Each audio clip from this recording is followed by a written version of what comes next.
enterprise, which is people. We help marginalized people. Our environment is very crucial. And of course, as a social enterprise, you still need to make profit, because how can you sustain your business if you don't have profit? So those are the three main components of a social entrepreneur. Okay, so BPI Sinag Accelerate targets social entrepreneurs whose enterprises are ready to scale up and expand while deepening their impact in community development. So notice now, parang there's a social and a financial aspect behind it. So we're targeting those which were at least 2 years already, because we feel that at that stage, medyo pa-accelerate ka na 2 or 3 years after being a startup. So how do we strengthen our social enterprises? Okay, so we usually get the top 45 semi-finalists. Hindi na yan top 40. Top 45 na kukunin namin for this year, because sometimes there are fallouts within the program. So sabi namin, we'll make it top 45, but if in case may fallout, may hindi tumuloy, we have the top 40 in mind. So business boot camps, they undergo 2 sets of business boot camps, one in July and one in September. So the July will focus a lot on the basics of social entrepreneurship, while the September is a deep dive on the topics of HR, marketing, operations, and finance. Okay, so in the business bootcamp, not only are you going to learn, but there will be a lot of networking involved, which is what a social enterprise needs. Diba? Kasi parang we need to find out that you're not alone in your journey. As a social entrepreneur, you can't be isolated as well. So you need a lot of networking, and this happens a lot in the business bootcamp. Not only will you be networking with mentors, with facilitators, with professors, top professors from AIM, but you'll be networking amongst each other. Then we have, of course, the awarding ceremony. It will be on September 13, Friday the 13th. Okay, it will be held in a nice venue in Makati. So what's an example of a social enterprise? So this video will be it's a 2018 awardee, and she represents the 3 components of what a good social enterprise is. Here is Junk Not Enterprise.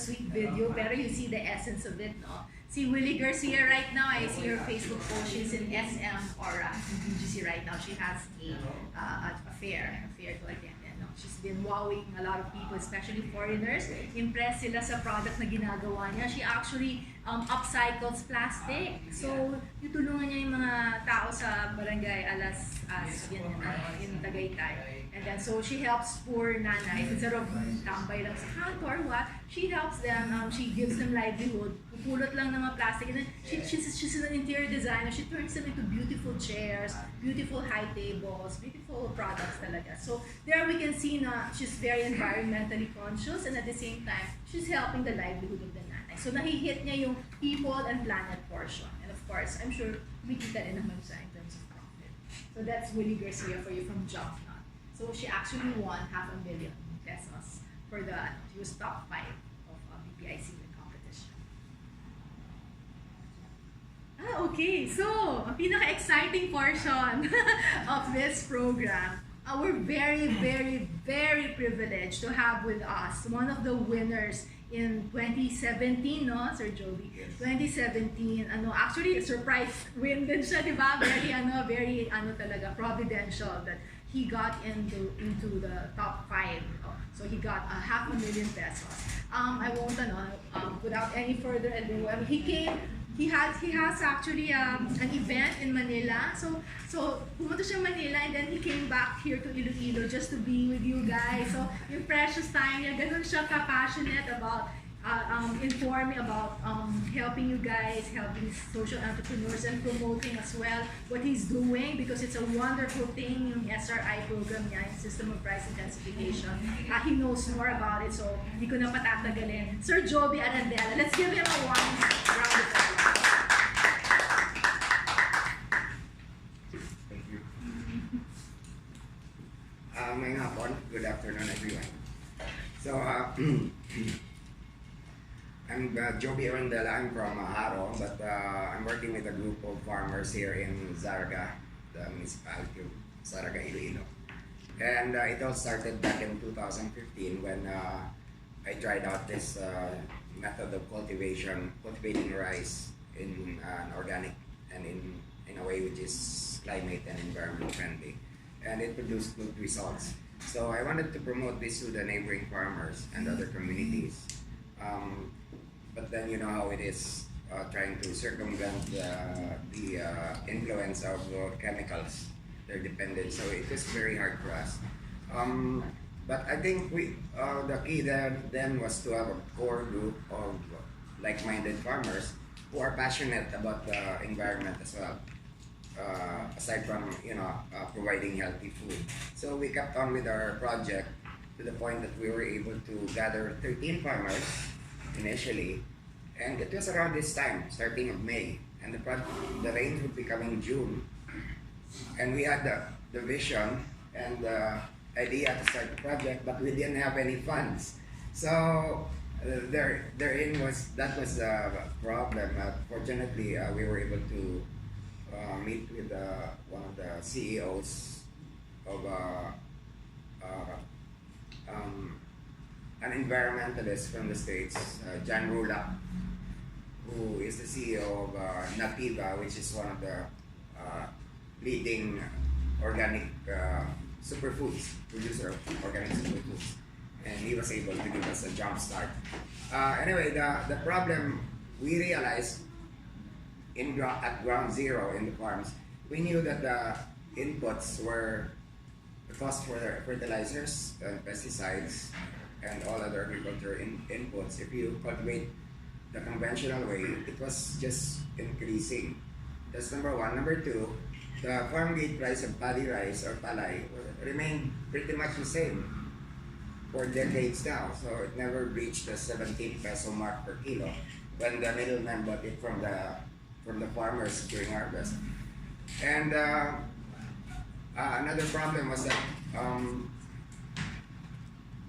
it would be bought at a very cheap price. Inputs were very high. Cost of living was also rising. And unfortunately, we noticed that the quality of the soils was also degrading because of the continuous dumping of chemicals and synthetic fertilizers. And I guess back then we figured we needed to do something about it. So we started the project. And it's hard to explain the project when I went to the boot camp. They tell you to, create to present the project, say in 5 minutes only. 7.